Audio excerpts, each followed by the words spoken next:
یہ دور تھا حضرت عمر بن خطاب رضی اللہ تعالیٰ عنہ کی دور خلافت کا۔ اگر لڑکی کو نیل میں نہیں ڈالا تو نیل کیسے بہے گا؟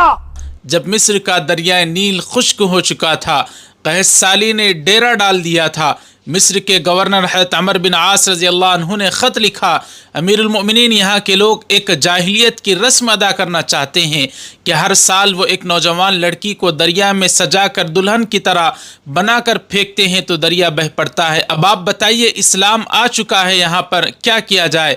حضرت امیر المؤمنین نے ایک خط لکھا، لیکن یہ خط کسی انسان کے نام نہیں بلکہ یہ خط دریائے نیل کے نام تھا۔ اس پرچے میں لکھا تھا کہ اے دریائے نیل، اگر تو اپنی مرضی سے چلتا ہے تو مت بہ، اگر تو اللہ کی قدرت سے بہتا ہے تو میں اسی سے دعا کرتا ہوں کہ تجھے بہا دے۔ یہ پرچی حضرت عمر بن عاص رضی اللہ عنہ نے جیسے ہی دریائے نیل میں ڈالی تو فوراً دریائے نیل بہہ پڑا اور سارے لوگ حیرت زدہ رہ گئے۔